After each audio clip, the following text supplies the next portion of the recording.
ini banyak kaum muslimin yang menunggu kabar sahih tentang khilafah itu sebenarnya.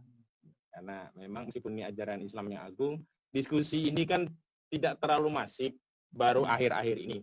Ya boleh dikatakan ya setelah HTI ada di Indonesia mulailah ramai. Walaupun khilafah ini sudah ada sebelum Hizbut Tahrir didirikan. Sejak Rasulullah mangkat kekuasaannya itu diwariskan oleh Rasulullah bukan dalam bentuk kerajaan, bukan dalam bentuk kekaisaran, bukan dalam bentuk imperium, tapi kekhilafahan. Abu Bakar tidak disebut dengan presiden, tidak disebut dengan raja, tidak disebut dengan menteri, bukan kaisar Abu Bakar gitu kan. Tapi khalifah Abu Bakar atau Amirul Mukminin atau imam itu sama. Ya, jadi demikian dari jawaban dari Bung Ahmad Rosinuddin. Mudah-mudahan puas lah. Insya Allah puas. Ada lagi nih Bung Ahmad. Ini ada kaitannya sama dengan kehidupan dakwah di kampus. Bagaimana pandangan hukum terkait mendakwahkan khilafah di kampus? Apakah tidak dibolehkan? Ada tidak payung hukum untuk melindungi pengemban dakwah khususnya di kampus? Ini dari Mujahid Muda. Sepertinya beliau ini adalah pengemban dakwah di kampus. Aktivis kampus nih. Ya, jadi ingat masa lalu saya. Dulu juga aktivis kampus. Kalau sekarang bukan aktivis kampus. Aktivis apa itu?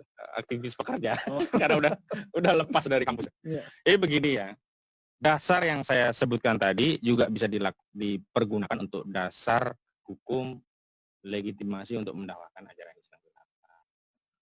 Bahwa akan ada hambatan, gangguan, ancaman, dan proses kriminalisasi. Saya katakan ya, kriminalisasi. Apa itu kriminalisasi? Sesuatu yang tidak kriminal, tapi dipaksa-paksakan menjadi kriminal. Yeah. Sesuatu yang bukan kejahatan, dipaksa-paksakan menjadi kejahatan. Yeah. Khilafah bukan kejahatan, mendakwahkan khilafah bukan kejahatan, tapi dipaksa untuk dijadikan kejahatan.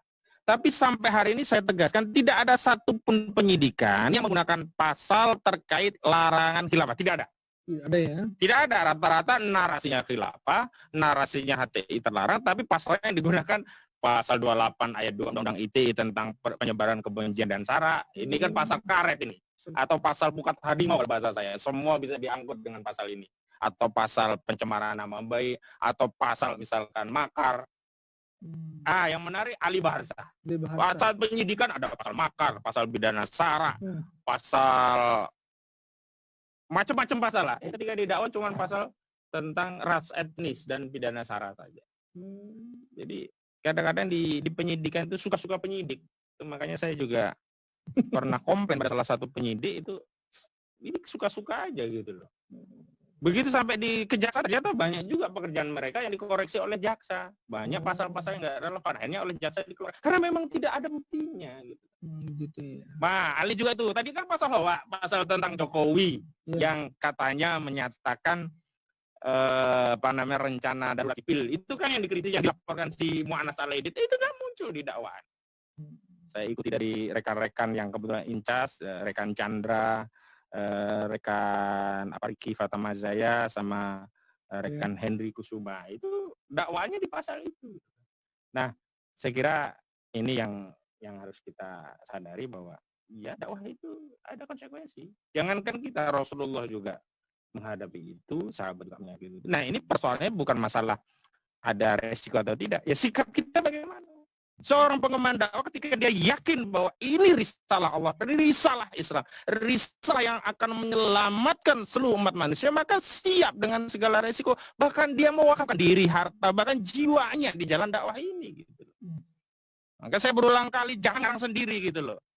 Kalau nggak bisa ditangkap ya nggak ditangkap, nggak bisa ditahan nggak bisa ditahan. Jangan ngarang kalau dakwah saya ditangkap, saya ditahan, saya masuk penjara. Jangan itu ngarang-ngarang kata diri taklik sendiri.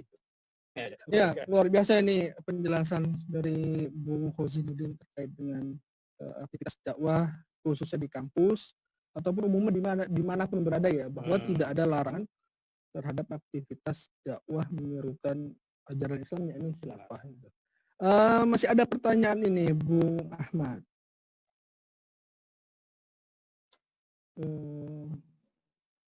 Apakah pandangan bahwa HTI itu bukan ormas terlarang dan dakwah khilafah itu dilindungi oleh undang-undang merupakan pendapat hukum yang juga dipahami oleh seluruh para praktisi hukum di Republik? Gimana itu kira-kira? Jadi begini, memang ada beberapa perbedaan. Ya. Kalau terkait khilafah bukan ajaran terlarang, semua akan sama karena memang tidak ada pandangan yang berbeda. Terkait HTI bukan ormas terlarang, semua juga akan sama. Hanya penguasa saja yang mengumbar narasi HTI terlarang. Kenapa? Ya karena dia ingin menyematkan narasi itu sehingga orang tidak berdakwah menyerukan khilafah dan tidak berinteraksi dengan Hizbut Tahrir. Tapi kalau soal apakah HTI itu bubar atau tidak, memang ada dua pandangan ini. Pertama, HTI bubar karena dengan dicabut itu kan demi hukum bubar dan diumumkan bubar oleh pemerintah. Yang kedua, pandangan bahwa HTI tidak bubar. Dan saya mengadopsi pandangan ini. Kenapa? Yang bubar itu adalah hanya badan hukumnya karena dicabut. Iya. Sementara sebagai ormas, HTI punya opsi yang bebas untuk memilih ormas berbadan hukum atau tak berbadan hukum. Ketika tak berbadan hukum, HTI juga boleh terdaftar, boleh juga tidak. Sama FPI hari ini. Kalau FPI tidak punya SKT hari ini karena tidak diperpanjang karena salah satu ADART-nya itu ada visi menegakkan daulah khilafah dengan dakwah hizbah dan jihad misalkan. Apakah FPI kita katakan ilegal? Terlarang kan enggak gitu. Dan ormas yang tidak ber-BHP atau tidak terdaftar banyak ya? Wah, ribuan. Oh, Masya Allah, ribuan ternyata. Lewat 3 orang di pasal 9 Undang-Undang Ormas itu. Nah ini menarik. Tadi ada pertanyaan netizen. Bang, kalau sudah muncul Perpu Ormas, apakah pasal 9, pasal 10, dan pasal-pasal lain di Undang-Undang Ormas itu tetap berlaku? Saya katakan Perpu Ormas itu hanya mengubah beberapa pasal di Undang-Undang Ormas. Selain yang diubah dalam Perpu Ormas, maka ketentuan pasal-pasal Undang-Undang Ormas, Undang-Undang Nomor 17 tahun 2013 itu berlaku mengikat secara mutatis mutandis. Artinya berlaku mengikat seperti aturan sebelumnya. Seperti ormas itu boleh berbadan hukum, didirikan dengan 3 orang, boleh SKT, boleh juga BHP. Nah, pasal 10 ini mengikat. Jadi saya memang punya pandangan HTI tidak bubar. Yang bubar adalah BHP HTI. Kenapa bubar? Karena dicabut. Gitu. Dan begini, dasarnya adalah karena memang berserikat, berkumpul, dan menyatakan pendapat itu dijamin konstitusi, hak konstitusional.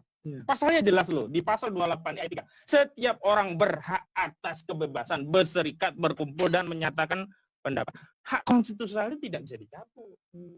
Kalau BHP dicabut wajar, BHP dibubarkan wajar, tapi hak berserikat, berkumpul, dan menyatakan pendapat itu hak konstitusional. Tidak bisa dicabut. Jadi sangat banyak, ada ribuan ya ormas yang tidak berbadan hukum atau ormas yang tidak terdaftar gitu ya, Bu Ahmad. Masya Allah.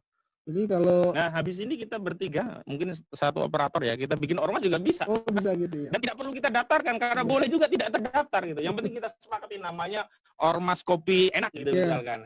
Ya, Bung Wahwah menjadi ketuanya, saya sekretaris deh boleh. Nanti operator jadi bendara. Ya, di satu ormas kita asal kita sepakat. ADART gampang, kita googling sebentar. Cek ADART, kita sepakatin aja ya ADART jadi. Semudah itu. Nah, itu majelis taklim ibu-ibu itu kan ormas semua itu. Apakah mereka semuanya terdaftar ke Mendagri? Enggak. Oh, gitu. Dan itu sah legal. Memangnya kalau nggak punya status JAP atau SKT dianggap ilegal, terlarang? Enggak juga. Jadi memang sangat tendensi terhadap ini ya, tendensius. Tendensi itu dimulai sejak BHP HTI belum dicabut. Ketika Wiranto mengumumkan pembubaran yang saat itu di-framing oleh media seolah-olah sudah dibubarkan. Saat itu saya diskusi dengan beberapa teman. HTI dibubarkan, mana bisa? Panjang dan paling nggak butuh sekitar 2,5 tahun lah sampai ikrah waktu itu. Kenapa? Karena harus ada SP1, mediasi dulu, SP1, SP2, SP3, penghentian sementara 6 bulan. Kemudian pengajuan permohonan pencabutan di pengadilan negeri dulu. Kemudian baru kasasi dan PK, karena nggak ada banding waktu itu. Hampir sama mekanisme seperti PHI. Jadi setelah putusan tingkat pertama langsung kasasi, tidak banding. Gitu. Nah ini dipangkas melalui Perpu Ormas. Shortcut-nya di situ. Jadi Perpu Ormas itu hanya men-shortcut tentang ini, yang lain berlaku. Maksudnya pasal-pasal tentang bahwa boleh 3 orang itu tetap berlaku, pasal 9. Pasal 10 ormas bisa berbadan hukum atau tidak berbadan hukum itu tetap berlaku.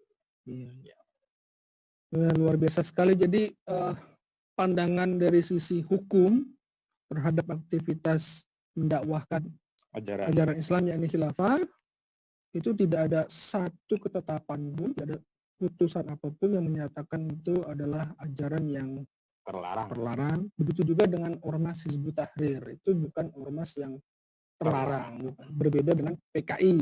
Dan komunisme. Karena komunisme jelas terlarang. PKI itu organisasinya terlarang. Komunisme itu ideologinya terlarang juga. Tapi banyak kayak yang mengaitkan, menyamakan Hizbut Tahrir dengan PKI gitu. Ya nggak tahu saya kehabisan logika kalau. Oh gitu ya. Orang percaya agama sama ateis kok dipersamakan. Ya udah nggak nyambung. Nggak usah dibahas lah. Nggak usah dibahas. Habisin energi. Oke, saya bacakan selanjutnya. Silakan diminum dulu. Oh iya. Banyak juga yang nanya ternyata. Banyak rupanya. Oh. Dari Saya itu selama ini memang kebanjiran pertanyaan. Iya. Tapi nggak ada kebanjiran transferan gitu. Masya Allah. Nanti bisa kena ini nggak nih, delik keuangan ini. Ya, saya ini orangnya kan humble gitu. Oh, gitu. Tidak pernah menolak ditransfer. Siap. Nanti panitia bisa mentransfer nih. Oke, pertanyaan dari Rofikoh. Ya. Di DPR, adakah yang mendukung khilafah? Karena ada juga di masyarakat yang no comment. Jadi di DPR kira-kira ada nggak yang mendukung? Begini, DPR secara institusional tentu tidak ada. Karena ternyata DPR juga justru mengesahkan Perpu Ormas yang dahulu dijadikan sarana untuk mengkriminalisasi khilafah dan Hizbut Tahrir. Ya. Jadi begini, saya ingat betul, saya kan ikut mengajukan judicial review terhadap Perpu nomor 2 tahun 2017 yang kemudian jadi Undang-Undang nomor 16 tahun 2017 tadi kan. Ya. Jadi ketika saya dan kawan-kawan mengajukan uji materi judicial review di MK, Perpu ini belum jadi undang-undang itu. Ternyata ini kan prosesnya panjang, tiba-tiba DPR main tikung. Disahkanlah dia menjadi undang-undang, selesai, kita kehilangan objek. Sama persis Perpu Covid ini. Perpu Covid kan diuji materi oleh Prof. Din Samsudin dan kawan-kawan, masih proses. Belum sampai selesai, langsung disahkan. Akhirnya kehilangan objek. Nah sekarang sudah jadi undang-undang, kalau nggak salah Undang-Undang nomor 2 tahun 2020, itu tentang ya penanganan dampak ekonomi akibat Covid pandemi ini. Itu sekarang lagi proses, ini belum selesai. Jadi secara institusi tidak ada. Tapi kalau secara individu tentu saja ya banyak. Hanya apakah mereka semuanya bersuara? Nah itu hal yang berbeda. Beda ya. Karena memang untuk bicara bahwa khilafah itu ajaran Islam, tidak semua orang punya keberanian gitu. Padahal ini kan bagian yang sangat basic gitu loh. Sama seperti sholat itu wajib, itu kan basic. Yeah. Belum bicara tentang apakah syaratnya, rukunnya, batalnya, maniknya, azimah rusohnya. Enggak. Di dalam khilafah juga ada rincian itu nanti. Syaratnya apa, ya kan? Kemudian baiat seperti apa, muawin bagaimana. Oh, belum sampai ke sana. Cuman bicara khilafah wajib itu saja. Butuh keberanian. Gitu. Makanya saya serukan kepada seluruh kaum muslimin, berani. Karena karakter seorang muslim itu memang dididik oleh Rasulullah menjadi pemberani seperti sahabat-sahabat Rasulullah Shallallahu Alaihi Wasallam. Makanya saya sering yakinkan kita ini kaum muslim ini, anak-anak muda ini cucunya Umar Al Faruq, cucunya Muhammad Al Fatih, cucunya Tariq bin Ziyad, pemberani, nggak boleh takut gitu. Ya, luar biasa sekali. Jadi secara individu ada. Cuma secara lembaga kita tahu sendiri DPR itu seperti apa. Ada lagi nih Ustadz pertanyaan. Bung Khosinuddin ada pertanyaan lagi. Iya. Bung Ustadz ya. Bung Ustadz. Sampai kapan persekusi ini dibiarkan? Apakah harus menunggu sampai ada korban fisik gitu? Saya rasa keliru kalau ada yang menganggap persekusi ini dibiarkan. Kita semua melawan. Dalam pengertian menjelaskan di tengah-tengah umat tentang kesalahan, kekeliruan, dan memberi nasihat kepada penguasa tentang tindakan yang seyogianya diambil. Yeah. Tapi bahwa apakah rezim ini akan mengambil tindakan menginsyafi tindakannya atau orang-orang yang zalim akan berhenti, itu kan bukan kewenangan kita. Yeah. Dan apakah sampai timbul korban atau tidak? Faktanya sudah banyak korban gitu. Banyak yang dipenjara, banyak. Nah, apakah itu bukan korban? Banyak yang dijemput paksa malam-malam 2:30 tidur enak-enak diambil. Itu kan korban juga itu. Dianggap itu bukan korban. Jadi biasa saja lah. Inilah perjuangan, inilah pergerakan. Ini gak ada apa-apanya dibandingkan dengan apa yang dialami oleh Rasulullah, sahabat. Ingat Bilal bin Rabah. Ya. Bagaimana ujian beliau? Ingat Sumayyah bahkan syahidah pertama. Jadi ya kita nikmati saja lah. Ini dinamika hidup. Saya ingin menasihati kepada saudara kaum muslim, kita hari ini masing-masing sedang mencatat sejarah kita masing-masing. Kalau kemarin kan ada jejak khilafah di Nusantara. Ada Peter Carey yang menganggap bahwa jejak khilafah di Nusantara itu sebagai apa? Hayalan gitu. Hari ini kita nggak usah berhayal, kita masing-masing mencatat diri kita. Kita membuat sejarah apa? Kita mau tulis catatan amal kita nanti diterima oleh tangan kanan kita atau tangan kiri kita. Jadi itu saja fokus kita. Kenapa kehidupan yang sudahnya itu adalah nanti. Dunia ini ya sementara paling panjang mungkin Bang Rohandi 70 atau 75 tahun. Amin. Iya, alhamdulillah menurut itu. Kalau dikasih 120 tahun juga nggak nyaman juga. Yang kita inginkan itu husnul khotimahnya, bukan matinya kapan. Husnul khotimah, kita kembali kepada Allah dan nanti bisa ketemu dengan wajah Allah, zat yang menciptakan kita. Visinya ke sana. Kalau visinya akhirat, ringan apa yang ada kita hadapi di dunia ini. Oke, Bung Ahmad, ada lagi pertanyaan. Ini ketika pengadilan di Petun dulu itu ada ahli dari pemerintah gitu yang mengatakan bahwa khilafah yang dilarang itu adalah versi HTI. Nah, sebenarnya sepemahaman atau sepengetahuan Bung Ahmad, ada versi apa lagi sih selain versi HTI atau memang tidak ada versi-versi gitu khilafah gitu? Khilafah itu nggak ada versi. Sama Islam. Islam itu nggak ada Islam liberal, nggak ada Islam radikal, nggak ada Islam moderat, atau yang sekarang lagi rame Islam wasaton, ya kan? Nggak ada gitu. Jadi yang ada yang Islam, termasuk khilafah yang ada juga cuma hanya khilafah, tidak ada khilafah ala HTI. Kita cek di kitab-kitab HTI itu yang saya kaji, syarat menjadi khalifah muslim, balik, adil, ya kan, dia punya kemampuan, ya kan, dia merdeka, dia laki-laki, sama seperti syarat-syarat yang ditetapkan oleh yang lainnya. Tidak tahu kalau ada versi yang lain, misalkan ada khalifah itu tukang bohong, nah itu versi siapa, khilafah apa, tukang janji palsu gitu kan. Seperti Umar bin Khattab gitu, tapi sering menipu misalkan. Ini khilafah ala apa ini kan? Nah, saya pikir narasi khilafah ala itu hanya ingin menjauhkan umat dari khilafah yang sesungguhnya, termasuk menjauhkan umat dari Hizbut Tahrir yang membannya. Hari ini seharusnya memang saya himbau kepada umat untuk memeriksa secara teliti khilafah itu seperti apa dan Hizbut Tahrir itu bagaimana. Sehingga pandangannya menjadi objektif gitu. Jadi Hizbut Tahrir ada bagian dari kaum muslimin yang berjuang menegakkan hukum Allah Subhanahu wa taala melalui tegaknya kewajiban yang agung ini, yaitu dakwah khilafah ini gitu.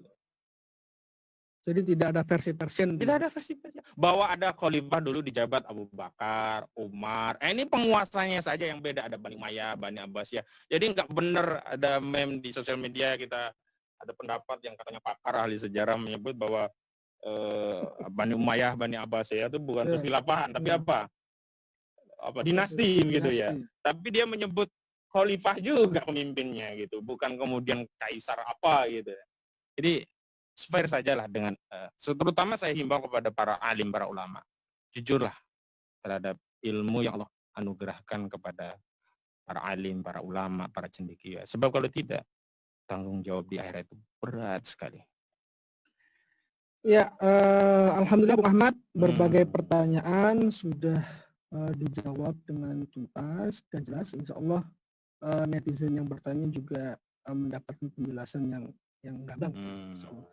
Dan insya Allah kedepannya mudah-mudahan langkah kita semua dalam mendakwahkan Islam, khilafah, itu semakin hari semakin semangat. Karena kondisi COVID yang semakin hari untuk negara kita itu tidak jelas gitu ya. Mudah-mudahan Allah angkatlah COVID pandemi ini, seiring Allah angkat juga kezaliman di bumi ini.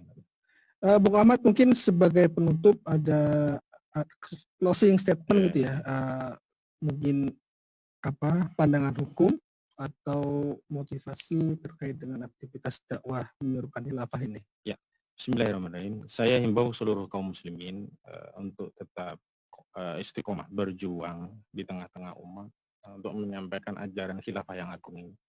Karena secara syariat dia sudah jelas dalilnya tentang kewajibannya, baik dari Al-Quran, As-Sunnah atau ijma sahabat, bahwa khilafah itu wajib, tidak ada yang berbeda pandangan tentang kewajiban. Semua imam mazhab mewajibkan khilafah ini. Yang kedua, secara konstitusi dan peraturan negara juga tidak ada satupun larangan undang-undang, tap MPR atau pasal-pasal atau putusan pengadilan yang menyatakan khilafah ajaran terlarang. Yang lebih jauh tentu kita lihat bangsa ini sudah luar biasa karut marut rusaknya. Tentu kita ingin solusi, dan solusi tambal sulam demokrasi kan sudah kita uji cobakan sampai hari ini, dan hasilnya juga kita ketahui bersama. Saya kira khilafah itu selain kewajiban juga alternatif solusi bagi bangsa ini yang selama ini memang selalu menguji cobakan demokrasi secara berulang. Dan ketika gagal uji coba demokrasi, kita selalu berdalih, kita kan masih belajar berdemokrasi. Maka alangkah lebih baik kalau bangsa negeri ini kita ajak tunduk taat kepada Allah dengan menerapkan hukum Allah Subhanahu wa taala, sehingga negeri ini menjadi negeri yang baldatun thayyibatun wa rabbun ghafur. Demikian dari saya. Terima kasih Bu Ahmad atas Sama-sama. berbagai penjelasannya pada kesempatan malam hari ini bisa hadir di tengah berbagai kesibukan, baik aktivitas pekerjaan ataupun keluarganya. Mudah-mudahan kita bisa sambung di lain kesempatan. Amin. Pemirsa sekalian, alhamdulillah acara pada malam hari ini berjalan dengan lancar, dan insya Allah kita akan berjumpa pada kesempatan yang akan datang. Sekian dari saya, wassalamualaikum warahmatullahi wabarakatuh. Allahu Akbar.